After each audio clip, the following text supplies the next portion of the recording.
Kryptonians that have the power to split the Earth itself in half. Supergirl of Smallville is no exception to this raw kind of power. I love how the Smallville series portrayed Kryptonians to be able to lift up anything without no effort when it comes to their strength and power. The universe has other powerful beings, not just Clark, the man, the myth, the legend, Superman himself. Other Kryptonians that are similar to his power level appeared in the series, like Supergirl, his cousin. She lacks appearances, but there's even comics that continue the continuity. This universe even has their own universe's version of the Justice League, even has some people coming back, like Arrow, like we've seen a lot in the show, Oliver, Martian Manhunter, which we've seen in the show, and of course the one I'm going over in this video, even Supergirl. And this universe has their own version of Batman, and even Wonder Woman. She lacks showings, but she's still mighty. Let's go. In this universe, they dub her Kara Kent. One thing I appreciate is that they made sure to make her outfit different than the one from the comic book, the main universe comic book version, that is. They want us to know that this is actually the Smallville version of her for sure. I mean, I ain't gonna lie, I like though how futuristic it looks. And I like how they made the comic her look like her actual actress from the show to immerse you in the lore even more. So you guys already know the deal. She's a Kryptonian. She has extraordinary ability. She can actually fly, shoot laser vision, like you literally see in occasions like this, doing this to this watermelon, heat vision. Just like Superman himself, they're literally talking to each other. He's teaching her how to use her super hearing. If she concentrates hard enough, she can actually hear stuff that's miles away. Super hearing. It gets too loud for her, actually. Ends up getting it to where she can hear it. X-ray vision, just like Clark, looking through a bank vault. And she has super breath to blow people back. You know, the standard stuff. Similar to Superman and Kryptonian, she has the standard weakness of the annoying green glowing rock. As you can see, kryptonite. Of course, that's a weakness, like always. Even though this is a show before he becomes a Superman, there was a lot of adventures where Kara was in it as well. And she was stuck in another dimension, the Phantom Zone, for example. One of the many adventures she had to go through. Like, you know how there's superheroes in the far, far future? Similar to comic lore. Similar to other forms of media like Justice League, the animated series, she becomes an actual Legion member in the future. Like legit time traveling with the Legion ring. In the far future, Superman is basically a legend and stuff. She was welcomed in by one of the villains that was one of the main people of the Smallville series, Brainiac, which was a shocker, like different lore for her. In this particular comic, she's pretty much telling about how she got wrapped up in all this Legion stuff and during her adventures and such. Gotta love the family bonding between these two. Smallville, Supergirl. Since Clark is the main character, I know it's easy to get consumed and forget that other characters make character or power level progression. Like, we know this Superman of him is way weaker than him like this, like as an actual full-blown Superman that can fly. Similar to how younger Superman is nothing compared to his older self in his prime, this same type of evolution can be applied to Kara in this universe as well, because she's made her improvements and gotten better as time went by as well, like her comic version being better than her first appearance on the actual Smallville show, for example, when it comes to her strength and everything. And that's saying a lot, considering all of these feats right here are crazy too. But whatever she can do in these days, she can do better like this. You see what I mean? Progression, evolution, progress. But let's talk about her strength, shall we? I mean, everything about her is strong. Even on forearms, she can crush phones with ease. When she's impatient, she will literally force the elevator doors to open because of super strength. She's actually strong enough to rip car doors off the hinges. Like these metal bars, she can literally open up if she wanted to. You can see Supergirl lifting vehicles right here. There was this falling billboard that's pretty heavy. She's strong enough to catch such heavy things. With her super strength, obviously. You gotta respect it, and that's easy. Doing so while smiling.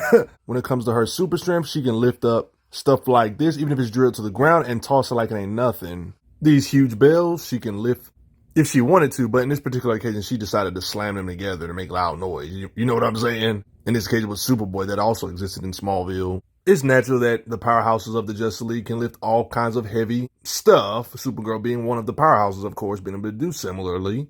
There's implications she knows how to use blades as well, not just spam her super strength. You gotta respect the powerhouse with actual natural skills. She can actually use a bow and arrow and has decent aim with it. This is not just super strength, this is just actual skills, right? Supergirl. You can see in comic lore of her ways of fighting, like you can see her doing this little chokehold, implying she has some fighting knowledge.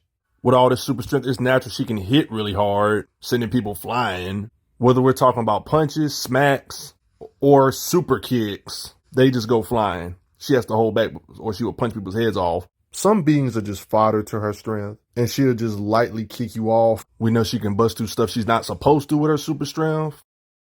She hit Clark so hard where it dented the doors with her striking power. Stupid doors she can just blow through like it ain't nothing with her strength. She has all this strength, but super speed on top of it and combat speed, like knocked out her with ease, just like that. Concrete can't even survive her punching power. In alternate timelines, of course. This is like a classic Superman themed thing. Of course, she can do this. Saving airplanes, she has the strength to move it with her super strength, obviously. So when it comes to her super strength, big old giant planes like this can land on her back. And she has the raw strength to support such weight with ease. Honestly, even if you want to say Superman got the advantage over her, the gap isn't super large where it's like astronomical gap. They're comparable in might, regardless of how you look at it. So the best way to get a true understanding of her might is not only her feats, but how does her strength compare to the man, the myth, the legend himself? Obviously, there's no exact grid it is, but yo, if you want to say Superman's like this, she has to be somewhere like this when it comes to power level. Even if you want to say he got the edge, it's not by much. If he's a 10, she's a 9. If he's a 9, she's an 8. You know, they're around the range. If he can lift a planet, she can lift a smaller, slightly smaller planet, a 10% smaller planet. You get the idea, you know what I mean? Because it's not just my opinion. He straight up said it. Chloe, not only is she as strong as I am, she can fly. I mean, honestly, they have the exact same powers under Yellow Sun. You see what I mean? It just makes sense with the lore right here, 10. Not to mention, we've actually seen these two in the earlier season box it out when it comes to their punching power and stuff of that such. Matter of fact, we've seen her push him back here, for example, to show that she has to be in his range of strength. It's just obvious. But you're probably saying, oh, this don't count because she's only as strong as him when he wasn't in his prime Superman self yet. That shouldn't count. Well, actually, you know how when he actually became the full-blown Superman in the comic book, season 11? Like right here, he's actually the full-blown Superman, full potential. We literally seen her punch him in this occasion and blood drips. She can damage his full potential self. So she's still strong in comparison to him, even in comic lore or even in season 11. Strong enough to cause him pain with blows and stuff. So whatever he can do when it comes to lifting up weights and how hard he can punch, she should be somewhere in that ballpark, laser vision, all that good stuff. So if you're wondering why does all of this matter, all of this is very important to determining her true strength. Because she lacks appearances, you got to go off how does she compare to the man, the myth, the legend, Superman of this universe. And we've seen this Superman literally moved an entire planet. Some scans showed it to be bigger than Earth, to be Saturn size. Some scans showing it to be smaller than Earth. Stated in narration and in comic lore, pretty much showing that it really was what we thought. He pushed a planet out of orbit by flying into it and moving it with his super strength. This angle makes it look like it's Saturn sized or close to it in size. But in comics, they make it look like it's smaller than Earth. You see what I'm saying? It's just two ways you can look at this. It's still planetary feet. See in this angle, not looking way bigger than Earth, about similar in size or maybe just a slightly smaller than Earth. But I think we can all agree that no matter how you look at it, the planet's bigger than the moon. Meaning that this version of Supergirl, who has comparable strength to Superman, somewhere in his ballpark, even if you want to say he has the advantage, knowing that the moon is a way smaller than the Earth, we know Apocalypse was at least bigger than this moon. Meaning,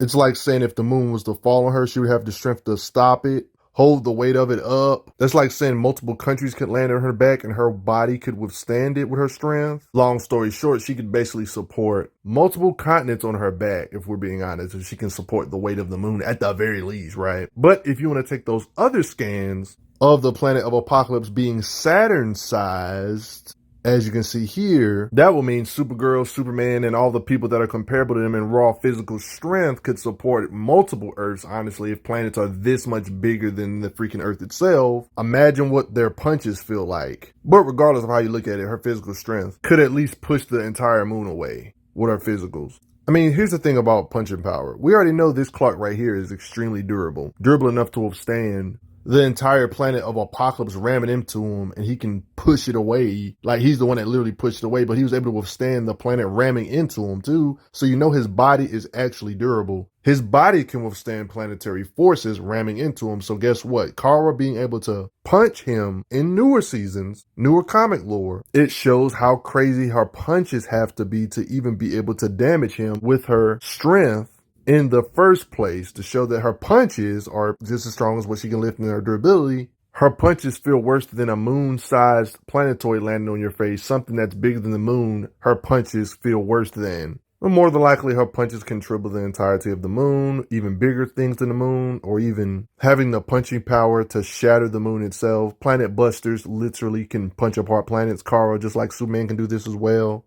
It's just common stuff. A lot of planets vary in size, but when it comes to planets about this size, she can definitely punch apart. One can argue she could punch apart the Earth with her punches. Planets like this, maybe if you want to take that first scan series of Apocalypse being the size of Saturn and stuff of that such. Smallville Kryptonians are just strong. When she can literally hurt the man, Superman, his body can withstand ramming into planets. And her punches can do this to him. So, bloody nose, you know. I mean, it's already established she can punch hard and stuff of that such, but part of the reason she could punch hard, one can argue that this could be partly because of her flight speed. And when you can fly from point A to point B, ramming into something at these kind of speeds, you can't help for the attack to be hard. Because one could say it's like speed is weight, and she's ridiculously fast. She's massively faster than the speed of light just from this occasion with Brainiac and them flying. It doesn't take rocket science to know they have to be going faster than the speed of light to even go to another galaxy, y'all. Like literally traveling from one galaxy over here, for example, all the way through space to another galaxy just takes a massively faster than the speed of light type speeds. I want you guys to understand this for a second. Their world is very similar to our world. Like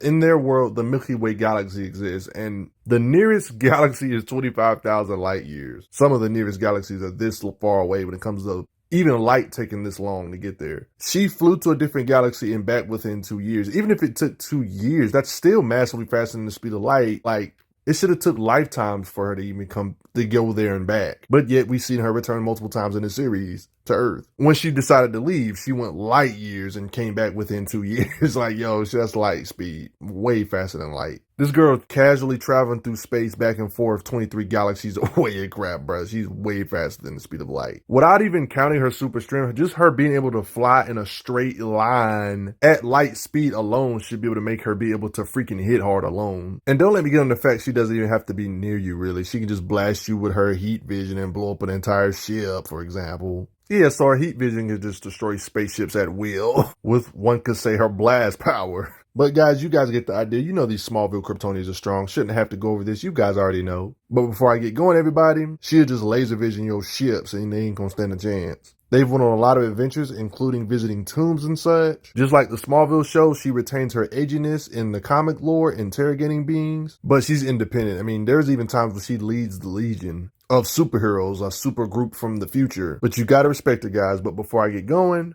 I gotta say quick thanks to the donations. Helps out a lot. Respect this version of Kara. I'm glad you are enjoying your time on the channel. Make sure you check out the playlist on the channel to see other How Strong videos. If you like what this channel is offering, make sure you hit that subscribe button, and I will see you guys later.